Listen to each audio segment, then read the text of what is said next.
Welcome to Woman Talk, where we keep it real. My name is Tara. Please join me and my girls Dee and Promesta as we have difficult and informative conversations. Our goal is to uplift and encourage you. Please go with us on this journey.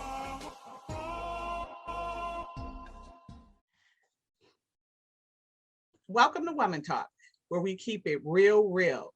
Today, we are going to talk about mothers, what it's like being a mother, a boy mom, a girl mom, both, just the women in our life, how it was to become a mother, the struggles that we had, and just celebrate mothers today.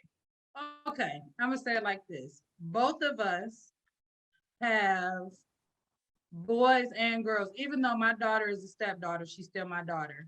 So I have a total of 3 boys and 1 girl. So Dee has 4 now. So she's got 2 girls and 2 boys. But another thing I want to talk about too, as we get into it, is because it was almost like when you parented, you started over. Yes. Yes. How old was LaVon when baby girl came? I want to say 17. See? Woo. Yeah, 16 or 17. I tell you this, we didn't, you didn't have to do anything for him. You know what I'm saying? So it was definitely starting over because she was only 3. Wow. Yeah, sometimes you just feel like you have to, when it comes to, stepping in and you look at the child, which is what we did in that situation. So. Mm-hmm. And I think, in retrospect, I think it was the best decision, but right then in the moment, because of where we were in our lives and what, we were still we were talking about where we were going next. Mm-hmm. And then I'm like, man, does next include a baby? I don't know, but you worked it out. Hats off. Worked it out. Hats and off. It's a girl. Look, and it's a girl. Yeah, and it's a girl, and I'm adopted. I'll share that. So hats off to any adoptive parent. Hats off. Anytime you do that, regardless of the circumstances, it says a lot because you made a choice in that moment to mother, and maybe mother a child that had issues or come from a higher place, as we talked about. Absolutely. It's been, it's still trying, but now it's just like normal when you have somebody from 3 and now she just turned 13. Wow. Yeah, so it just seems, now it's just she's just out. So it just flows, and she's the only little one for us. So she's probably a little spoiled. Probably. Okay. I would say for you, what was harder? And let's be honest and let's talk about it. What was harder, parenting kids or parenting adults? Because we already know that once you have adult children, you still got to parent them jokers. So what would you say? What do you think? I'm going to say adults. And I'm going to tell you why. The main reason it's hard is because you got to learn to adjust, to transform from parenting your young person, your child, to transform to an adult. And so when you are parenting an adult, you can have an opinion, but that doesn't mean that your kids are going to do what you want them to do. So you have to learn how to separate it and let them grow, because you're worried about them. You still want to protect them. So I think to a certain degree, we probably come across a little controlling because you just want to still protect them. So that's I would say the most difficult is letting go, because that's what it is. It's really letting go. So I think that's more difficult than when they're younger and you're there and they're doing what you tell them to do, or being a little hard-headed, but still they're doing what you're telling them to do. But now they're out in the world, everything that you wanted to protect them from, you can't protect them now. You can just give advice, and that's it. I think that's difficult, because I noticed that's still difficult for my mom. My mom, she still tries to tell us what to do, and then And then I think to a certain degree, because she's mom, she feels like that's the answer, that is, that's it. Yep. And I think when I hear you say that, I, that's true because you don't have control. And not that you want to be a control freak, but I really want to be able to continue to influence my children in their decision making. And it drives me nuts when they make a decision I wouldn't make. Like I'll be like, why would you do that? And then they're like, and just understanding that they are grown-ups, I mean, I think about we got kids in their 30s. Yes. And it's like when we were in our 30s, we wasn't listening really too much to what our parents were saying. Nope. Like I think about that. Like, so I don't know why I have that as an expectation, but I do. I want them to listen to what I'm trying to say. Because not that I'm totally right, but I think I've lived some things that I would prefer them not live. And I think that is the case. I mean, that's the case, but that's the case, with when we weren't listening to our parents, when we were their age, you know what I'm saying? So I feel like, I think I tried, like the kids to tell me. So I really do try to allow them. I just will give advice, and I just give advice, and then I leave it alone. And I think that's when they become adults. That's how you have to handle it. Like you give advice and then you leave it alone. You don't get mad if they don't do it your way. You don't do the whole "I told you so" if they fail. You don't I don't do the "I told you so." You don't, but I do. I can admit that 100%. I've done that. No, I did it last week. I know I did. But this is just me. I feel like the more you do stuff like that, and this is just me, is the less that you know. It will be the less that they are going to share with you and tell you. And so I had to learn that. I mean, I didn't just do it. I had to learn that. And I want to know what's going on. I don't want to be on the outs. So therefore, I'm not going to do the "I told you so's" and stuff, because they're not going to come back and share anything with me. So I don't do it. I've done it, and I'm learning to work on it because I just want to see them successful. And I have one of my sons. It's all the time, and he's like, "Mom, I already know." Basically, your ideas and your anxiety when that kicks up, I already know, because I'm always calling and apologizing. I'm sorry for this or sorry for that, but he's like, "I already know, Mom. I already understand." So then it's like, okay, I can rein it in based on that. But yeah, it's like I feel like it's harder. And I've told my children, when you were young, yes, I expected you to do what I said. Now I haven't changed. You just take what I say as an opinion. That's it. It's my opinion about your circumstance. If you're asking me my advice, I'm going to give you advice from my standpoint, especially with them being grown. And I think about it because when I first became a mother, I think I was 20. Yeah, I was 20. I hadn't even turned 21 yet. So it's like when you think about it, it's like, wow, like I guess I thought I knew some stuff. But when they was 20, I didn't think they knew nothing. And they probably didn't, because we probably didn't either. Right, we didn't either.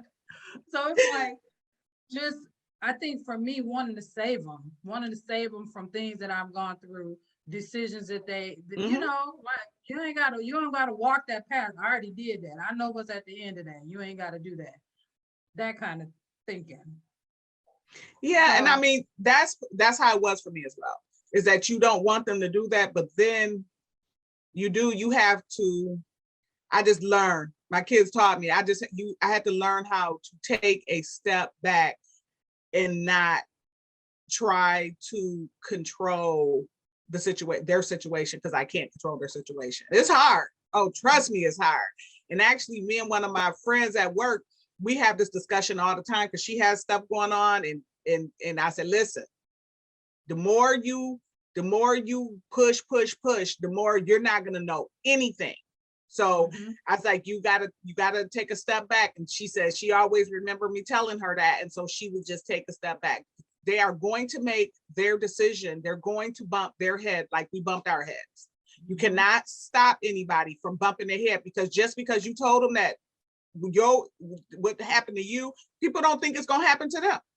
Right. So at the end of the day, you can't stop people from bumping their head. You can tell them your story. That's why I think parents should be real honest about their stories. I don't think kids, your children should think that you never went through anything. Because some parents talk to you like they never did wrong. Like, oh, I can't even believe you did that. And then they did the same thing.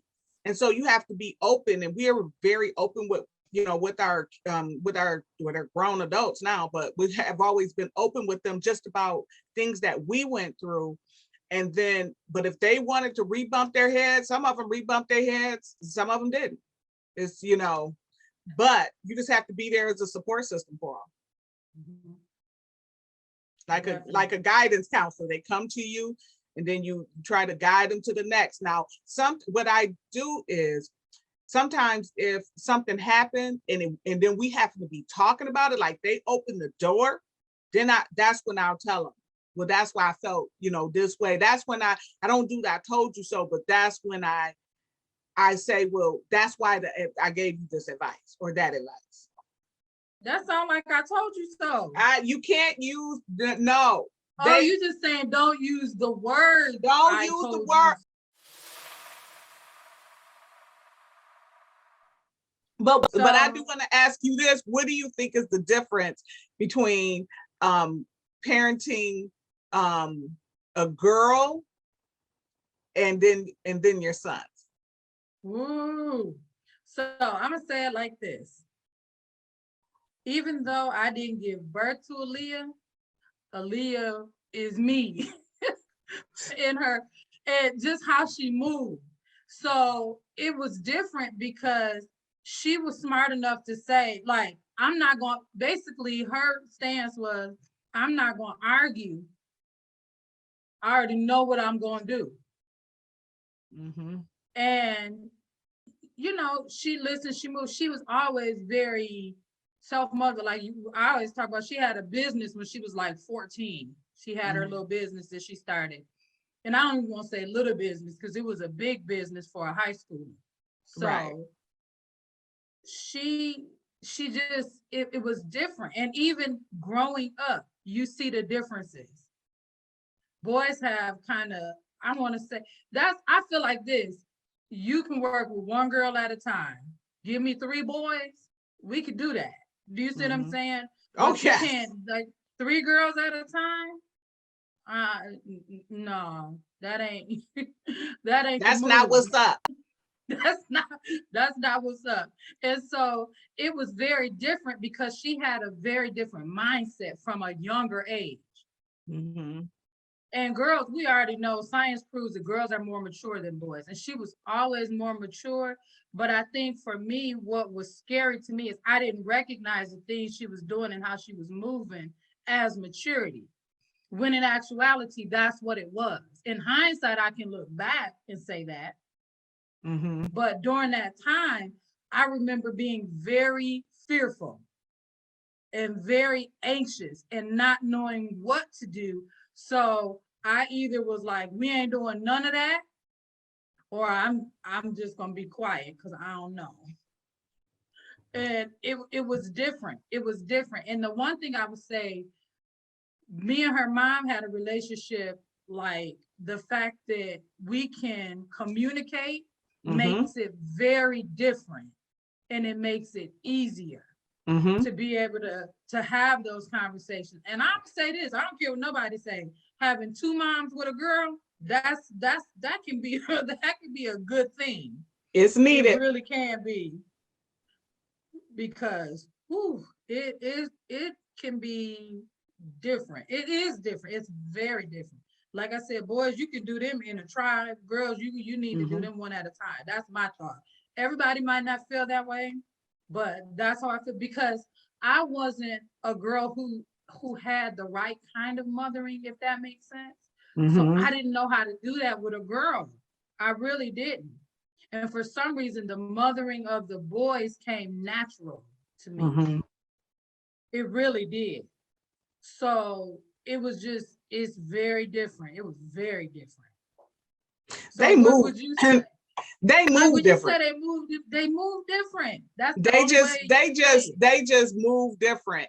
And so of course the girls, you know what I noticed is when they is I mean, and I'm sure that was for us as well, but girls when they start liking boys, I think that is like the end of it. That is like the end of it all for how they are. Then they get that smart mouth. Whew. No, I think the smart mouth was already there.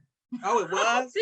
I don't think having no liking no boys had nothing to do with Well, it. maybe it's that age, that time, age where they think. Because my kids, I'm gonna tell you, as young kids, they were really good kids. Like all of them, they were all really good kids. Whatever little sneaky stuff, I guess we didn't. If they did some sneaky stuff, I'm sure they did. We didn't get to see that. For the most part, they were good young kids. But it was when probably my daughter with that mouth when she started talking back. Don't be laughing. I ain't gonna tell the story. I ain't gonna tell the story. I'm gonna leave But the it's story when for they another start talking, day. it's when they start talking back. That is it's like, because I know I do that, even baby girl. I'm like, listen, I don't do talk backs. Like I have to I have to tell her sometimes that she may do a little couple of extra talking over you and stuff and telling you, well, why? When the boys, they not really, my boys just didn't really do that. And then when they get older, even though boys will want to live their life now, they don't want you in their business when they get older. But at the same time, they're going to be your main protectors. That's what I've noticed. I won't say that's the only thing, but I'm gonna say when I have the girls and I have the boys, the boys seem to want to protect me more. You know. But I guess that's the main thing, is just that girls in their mouth. So what about when you think back on lessons you learned from your mother? What is one that you could say is the biggest lesson that you learned? What would you say? The biggest lesson that I learned from my mom, I'm gonna be honest with you, and I mean, probably wasn't nothing she really said to me. It was how she moved. Is my mom really moved in a way that if she was doing anything that she shouldn't have been doing, she didn't do it in my face. Like my mother didn't drink in front of me. If she did, if she drunk wine, I never seen it. And I think she just allowed me to move in front of my kids in a way that I never, to not you know how they say, do as I say, not as I do. So my mom never did that part. It was, my mother was an example of how she was raising me. She really was. She was an example of that. And even as a single, like when she was a single mom, if she did have company, it wasn't something that I was seeing. Do you know what I'm saying? So even, I'm not saying, like that, she wasn't doing things that everybody else does. I'm saying she wasn't doing them in front of me. So even with my kids, I drank wine and I would drink and stuff. My kids didn't even know that I would even drink anything. They were in high school. My boys were in high school. They was like, you drink? Like, because they seen me drinking a glass of wine. And it was because my mom had showed me. I don't think she just did it intentional. I think maybe that's how her parents showed her, is that this is how you should do things. You should not do things in front of your kids and then turn around and tell your kids that they shouldn't be doing it. So like just to do as I say and not as I do. So my mom, if anything, she taught me to be the example. So I would say that's probably the biggest lesson. And she probably don't even know she taught me that lesson, but it was the lesson is what I see. How about you? Well, my mom had, the issues that she had dealing with severe persistent mental illness. But I will say this, and I think it's funny because when I did the dedication to my book, I looked at how she lived her life, even with her struggles. And I think that she was she was unapologetic, period. If Royla wanted to do something, she was gonna find a way and make that happen.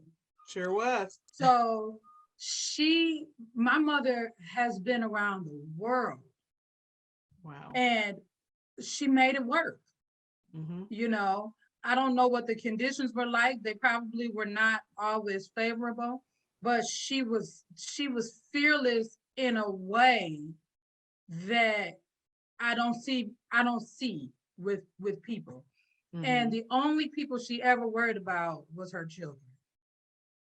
And I didn't learn that until, closer to the time of her passing, Mm-hmm. because she was very eager to see my brother, like very eager to see him. So when I would go see her, I would call him every day and be like, look, she want to see you, she want to see you, she want to see you.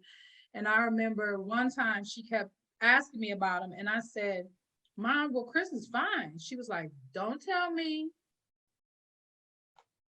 how to worry about my kid.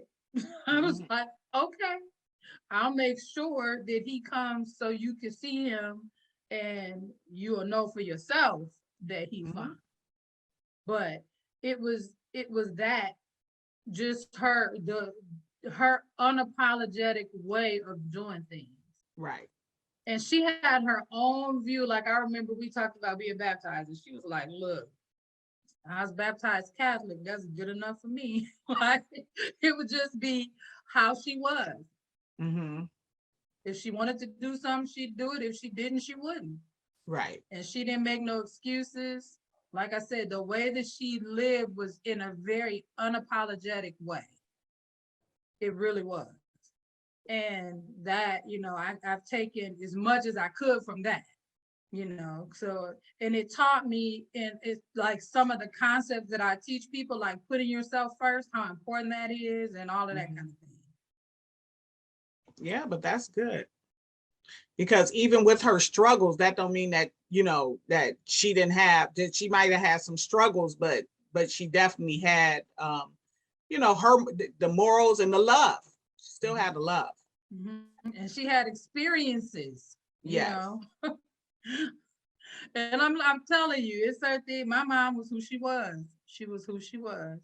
And that's it. And anybody will tell you, anybody, and that's probably the thing that they would say. She was who she was. She was gonna say what she had to say. She was gonna tell you what she wanted to tell you, and don't get out of line, because that was not gonna go well for you.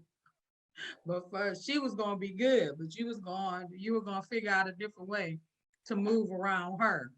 So it was just, like I said, it I had the best experience with her the last when she lived in Lansing with me, Mm-hmm. because I got to spend so much time with her, and really just kind of, how they say you sit at the feet of your elders. You don't really understand it, because I used to be so much in I'm taking care of her mode. But when I Mm-hmm. got the opportunity to kind of sit at her feet and hear from her and learn from her and the different things that she would say, it was like the best time that we ever had. Or sneaking her food she wasn't supposed to eat, because that was on her agenda. Like, just those kinds of things, and talking to her and hearing her sense of humor and all of that kind of thing. It was very different, but it was the time I think that we needed to Mm-hmm. to bond as mother and daughter, because we really hadn't ever had that. So being able to have that, even though it was at the end of her life, it seemed like, when I look back at the time frame, it was a very short time frame, but it seemed like it was a longer time because we spent so much time together during that time. Yeah, that is real good. That's why it's really good to, if you, sometimes you're not gonna have, it doesn't change, I would say, the love. Sometimes your relationship, for whatever reason, may not be what you want it to, like as strong as you want it to be, because whatever, but it's all, I feel like it's always, love. Like, if we always just love. If it's our mom, we love them, good, bad, or indifferent. you said something and it brings up a good point. When we're talking about how we live, we've got to, this is how you forgive. And it's funny because I watched the Viola Davis and Oprah interview. It was very good. I was Amazing. so, but the thing that she said, what helped her to forgive, I think she put it like this, and it's so true because I actually teach people this. She said it was when she realized her parents did the best they could with what they had. Mm-hmm. We've got to do that. We spend so much time, shoulda, woulda, coulda, our Mm-hmm. parents because they weren't perfect. But we're not perfect as parents. We Mm-hmm. may do better, or we think we do better than what they did in those instances. But once we have the courage to let it go, based on the fact that they did the best they could with what they had, it gets better. We can then move forward with our lives because so many people hold on to some of the smallest things. This is the issue. Emotions are big. Emotions are big. I want people to really understand that. Mm-hmm. Emotions and feelings are huge, but they're attached to little events. And sometimes the event is so little, we will forget it, but the emotions and the feelings attached to the event are still there.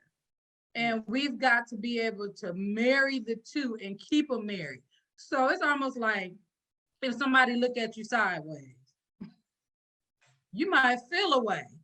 Mm-hmm. But if you can tell yourself, oh, well, they just looked at me sideways, it lessens. And doing that with our parents, giving them grace, that's huge. It's so huge that we can do that. So I just put that out there. Remember, your parents did the best they could with what they had, even if they weren't good parents. Mm-hmm.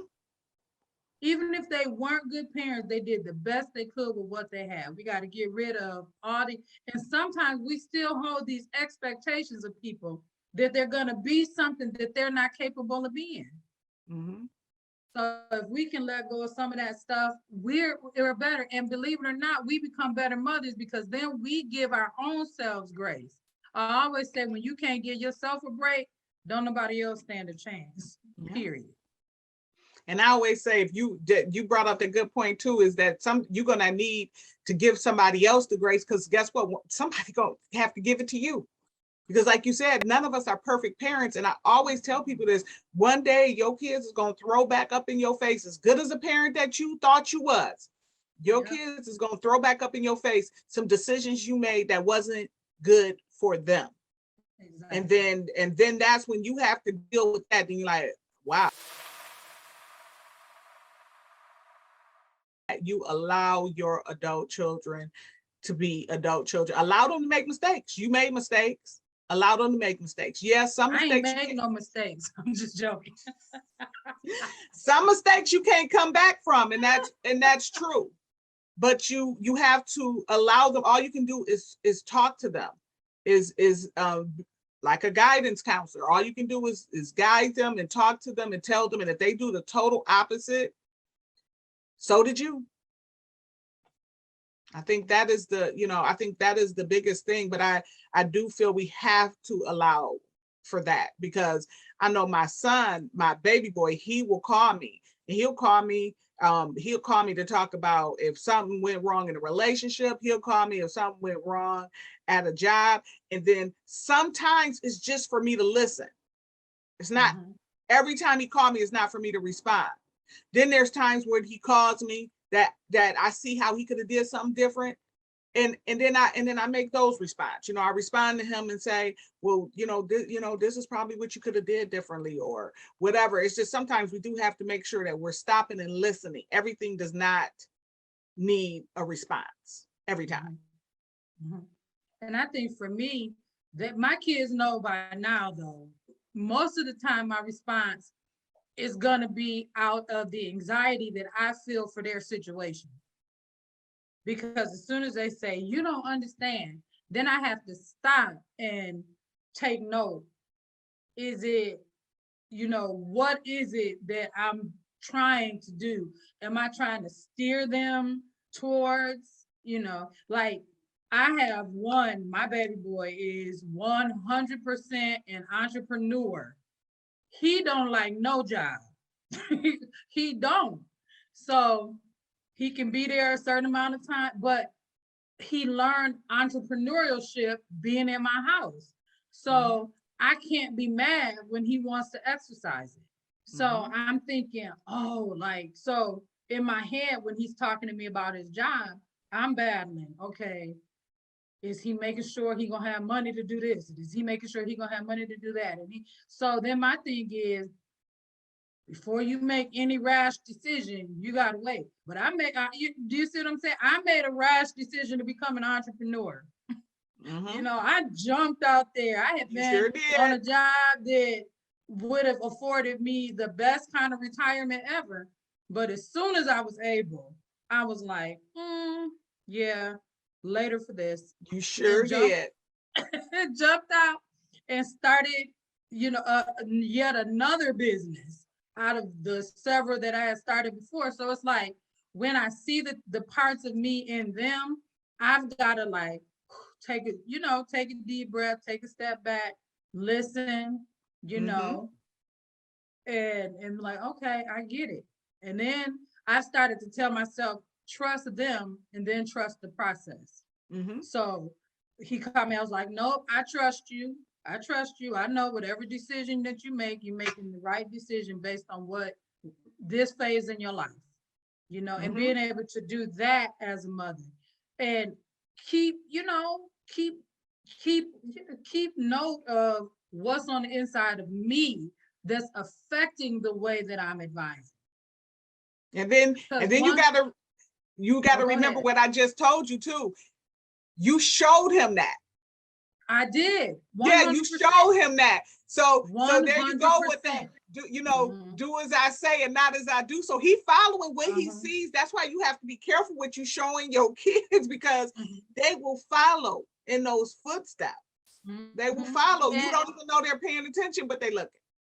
and I tell parents all the time in counseling, kids learn by what they see, not by what you say.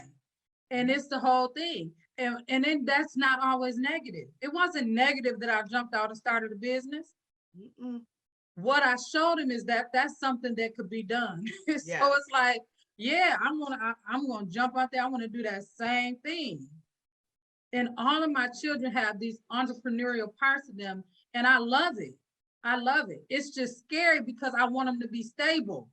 Mm-hmm. Because being an entrepreneur, anyone who is one knows that's not always a stable life. Mm-hmm. And so that's what it comes out of. But it's like if you made it, they're gonna make it too. Like, okay, Mm-hmm. teaching them to pray. That was important. That was important. And I always, when they ask me, pray about it, whatever you do, just pray about it. Pray about it, seek God, see, where he guides you and directs you to go. Just pray about it. Keeping that advice out there and trusting. That's the thing too, because we trip through life, especially young when you were a young parent. We Mm-hmm. trip through life, so the decisions that we make, we not really sure. So we ain't really sure about it. We ain't playing. I Right. always tell millennials, I'm like, y'all make some good reproductive choices because we ain't do that. We did not exercise reproductive choice, you know, because I mean it's so many, they'll say, oh, we're not having children or we're waiting until we're this age to think about it. We ain't think like that. I mean, am I right or wrong? And we the same age. So did we Right. think No, like that? no. I mean, no, we did. No, we didn't. That's why I'm happy. I know me and you are on the same. I know only one of your boys have kids, but that's why I'm like, my boys are 20, what, And the other 27 and one who 28. have, yeah, the other one who has kids is married, Right. been married and been with the same person for years. Right. So, it's like, okay. Yeah. And then it's life, it's living life. And that's the part of it too, because we come from that perspective of, like I said, we was tripping through, we was figuring it out. And what I mean by tripping through is figuring it out as we Mhm. went along with Absolutely. not that much guidance or not taking the guidance that we have been given. So when I see my children make certain moves, that's the thought that comes, because I understand how anxious I was just as I was making moves. But I was making moves based on the fact that I had to make moves. Mm-hmm.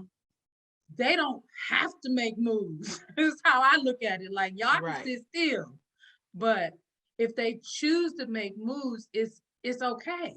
It's okay to do that. And they're not operating under the same level of anxiety that I was. And Right. that's the difference. So a lot of times I don't think about that. Like my son who's a chef, when I tell you that dude be like, and I'm like, oh, okay. But what I see is, oh boy, how anxious would I be if I had to do that? And it's like, it's a different person in a different way of doing things, in a different way of thinking. And it's like, okay. So when you said earlier, like learning from them, I value that. Mm-hmm. I value that. And it's not just learning stuff I don't know how to do, but learning different perspectives Mm-hmm. on how they see things. Mm-hmm. Because I still can be very, but it's only because of my experiences and the fact that I've, had to fight anxiety. And I know a lot of Christian people will say, stop saying that, blah, blah, blah, blah, blah. But I'm like, it's reality and I'm living through that. You see, and still doing things and still taking time to learn new things and reaching back and getting that knowledge and understanding from them. It's something I would call Kadir and be like, I did not know how to do this. He was like, Mom, that's something you can Google.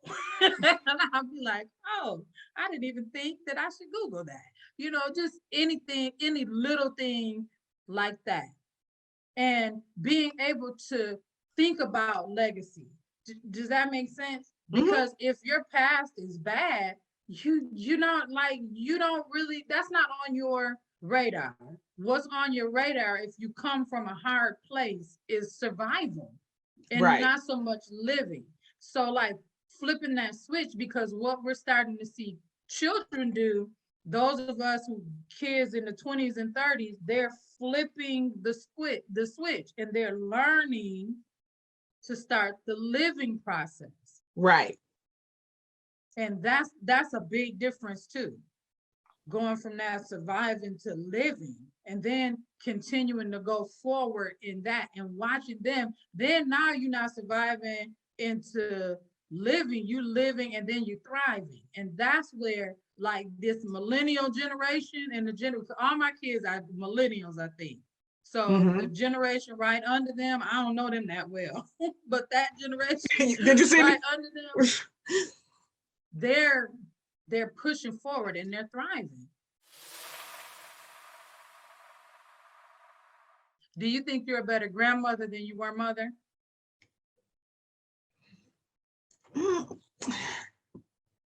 You know what? I mean, because being a grandmother is just different. Mhm. You know, even though with my grandson, he probably be like, nope, she be on me, because a lot of times a lot of times you let her, get away with stuff. I don't know, because I feel like it's crazy because I feel like I was a good mom, but I definitely feel like now I'm more mature. Do you know what I'm Okay. saying?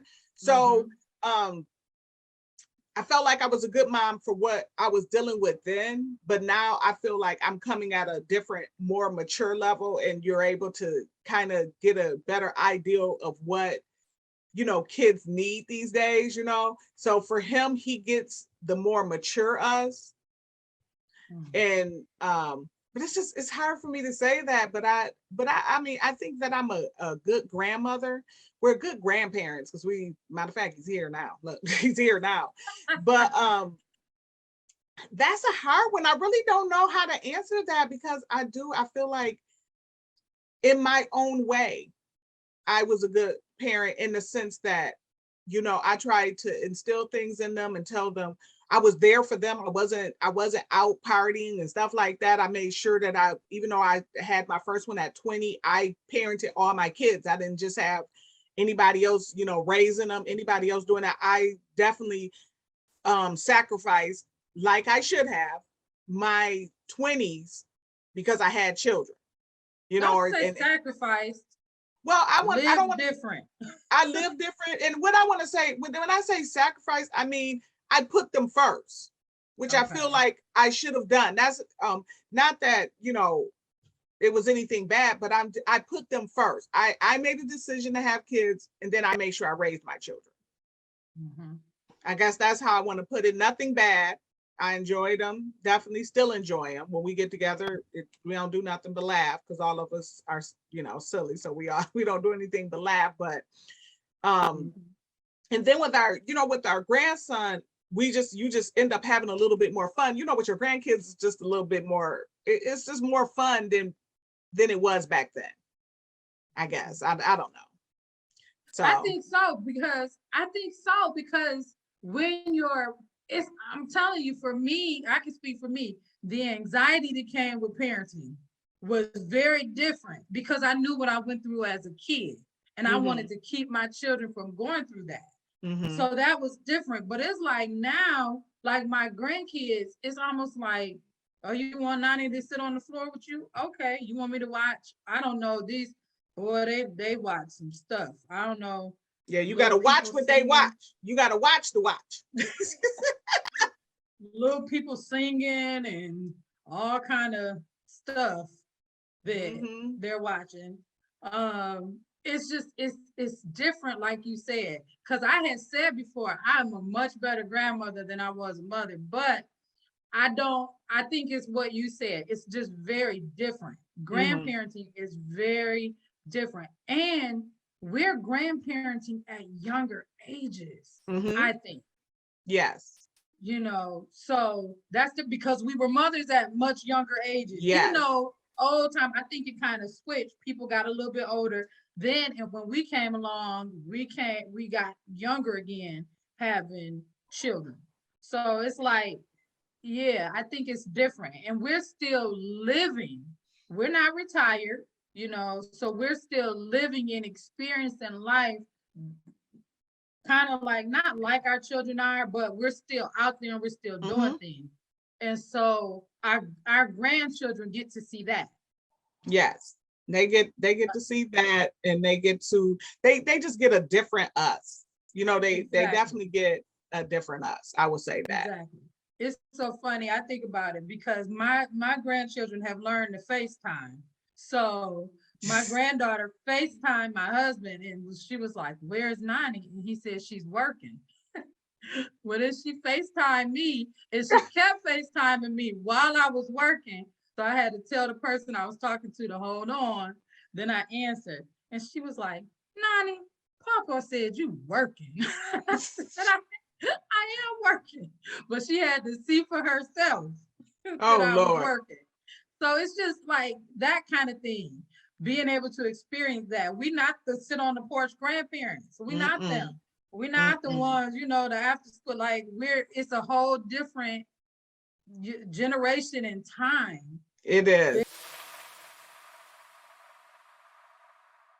Okay, how about do you feel that you've had different women in your life that have played that role of mothering to you? Absolutely. So I always tell this story because I had such a it's weird because I had a difficult childhood. I wrote a whole book about it. But Mhm. I also talk about the fact that sometimes you find people to put in those areas in your support Mhm. system that are lacking. And that happened for me, but that didn't happen for me till I was in my 30s. Mhm. Seriously. There have been people who have come around, but someone who could deal with me and talk to me, just lay it out there, be raw with it. That didn't happen for me till I was in my 30s. And that's my godmom, Mom Akins. She I remember she would say some things to me and I'd be like, she did she really just she did say that to me. Oh, but that's really what I needed to hear right now. So Mhm. it's just like that was it. And the fact that when I tell you just even our personalities Mhm. and different things she would say, how she moved, you know, it was everything that I need in a mom, even things that I didn't know that I needed. Mhm. I was able to go to her and get. advice about certain things, even dating. Mhm. 'Cause- and she would let me know how she felt about my choices. Because when I met her, I was single at that time. Mhm. So it was just having someone who would just talk to you, you know, raw, not in no like gutter way, because that's not her at all. She's very classy, but just that I'm going to talk to you about, and I'm going to let you know what you need to hear right now. Straight shooter. It's important. Exactly. A straight shooter. It's important. And then to be there for me when I needed people, folks for my kids. Those were things that were important and I didn't even know that I needed. Because that would have been stuff that I would have just been trying to manage and not tell anybody because, I was real kind of like closed off for a Mhm. long time with people. So then I remember interviewing her like around, I did a book reading and talking about just the impact. And she was like, she didn't even know. She was just being her. She didn't know the impact that Uh, she had in my life. She was just being who she was. So it's like those kind of things are things when you think about it, it's like, wow. Yeah, God sends you what you need when you need it. yes, Absolutely. because mine would definitely be my mother-in-law. Katie was like I could call her and I could talk to her. I could, and she definitely, you know, Katie. She's a straight Oh shooter. yeah. She gonna tell you what she think, good, bad, or Mm-hmm. indifferent. Um, Mm-hmm. she wasn't the person to just take her son's side. She was checking everybody. She coming through checking everybody. She was gonna know how she felt. But I met her, so I had, I met her when I was in middle school, of course. But when I had Denitra, I was 20 years old. So I was here. Well, I was there. I actually was in Tennessee for a little while. Then I came back here when Denitra turned 1. And she just was, she like just, you know, was my mother away from my mother. And when I was wrong, she told me I was wrong. When I was right, she told me I was right. Um, if I she encouraged, she did everything, so that I would have to say she played like a huge part in my life. Other than my parents raising me, she came in after that and mothered me when my mom wasn't here. And actually, I will be honest with you, she was the type of parent that knew how to parent her adult children. Like Mm-hmm. that's where I seen it from. Do you know what I'm saying? So Mm-hmm. she made, if she didn't like something, she was gonna tell you. If um if my kids did something, really, Denitra, I used to always snitch on Denitra. She would pick up that phone call. She would pick up that phone call Denitra about something Denitra was doing. But at the same time, I just think she just was never just judgmental. She never just felt like you had to do what she said. But her opinion would be there, but then that would be it. You know what I'm saying? She would just tell you that you was not right or whatever, but and then she would let it go. And so really, I'm gonna tell you, she probably was the person that really taught me how to, besides my children showing me, to parent adult kids, because I feel like her adult kids, she told them how she felt when they were wrong. She told them, and that was like it. Her grandkids, they was wrong. She told them, and then she just kept loving on them, and that was it. Mm-hmm. So that would probably be the biggest, her, and then Ernestine McMullen. And that was another one in the community. And I could really go to her about my relationship and stuff I didn't talk to Marcus' mom about. I could talk to her about. You would think, if she didn't come back with no grandma response. She came back with some response. She'd be like, what? She, like you were saying, she just kept it real and just loved on me and loved people. Those probably were my two people here that really, really, I feel, helped me become the woman I am today. So then we got to think, if to give away, like just to give advice, if we had to give advice to actually, I would say not to just the moms, but to the children as well about the moms. What would you give? Like maybe let's give probably 3 tips maybe to the moms, and then one to the Kids. to the kids. To the So kids. we don't want to hear from them. No, I'm just joking. I'm joking. So I think for anyone who don't approach parenting with fear and anxiety. Don't do that. That is more detrimental than what we know. So that's Mhm. one I would say. Always ask advice. Find you some mothers you can rely, like this can be dependable, that can give you some good advice. That's another one. And then a third one would be give yourself a break as a mom. You're going to make mistakes, Mhm. period, because you're not perfect. But to be a mother, perfection is not required. I think what's required most in mothering is that you do it with love. Mhm. So those are three. And then for kids, like I said earlier, forgive your parents, but use this as the litmus test.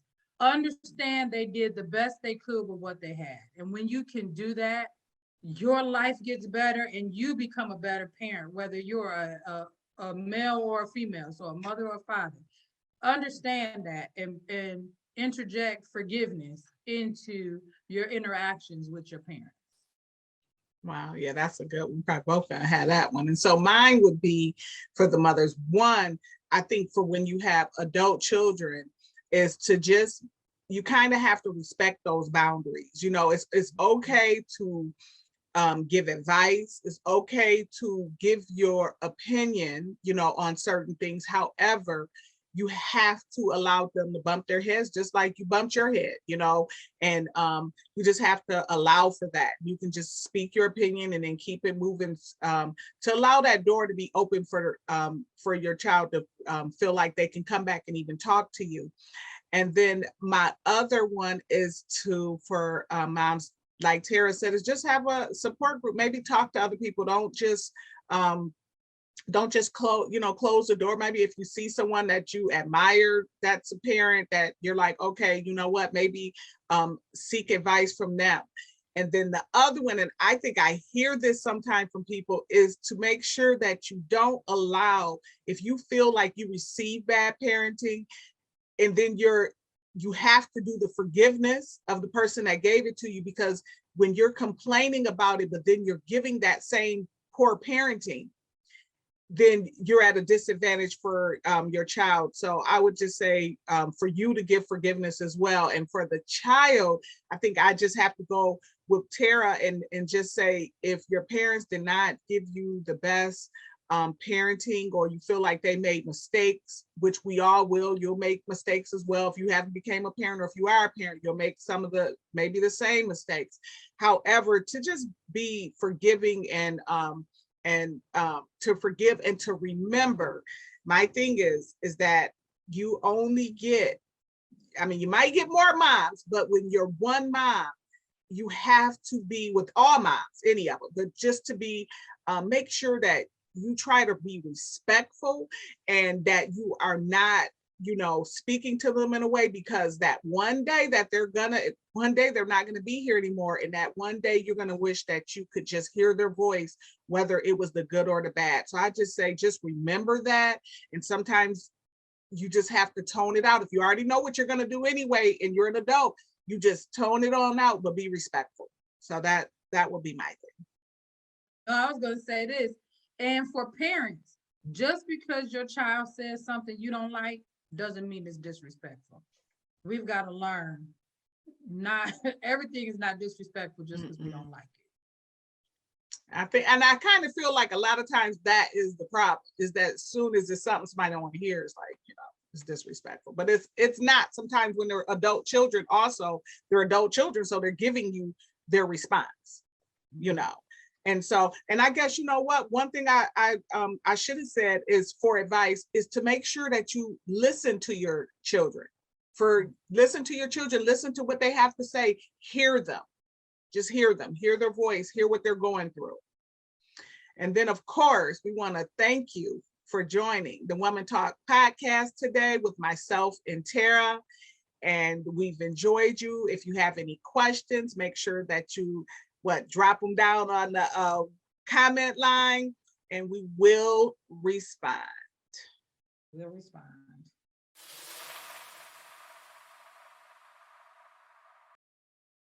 We would just like to invite you in on our podcast where we're going to talk about some things. So get your tissues ready. It's going to be deep, but it's going to be real. So we invite you to just sit in with us and share our experiences, share your experiences with us, and we'll share ours with you.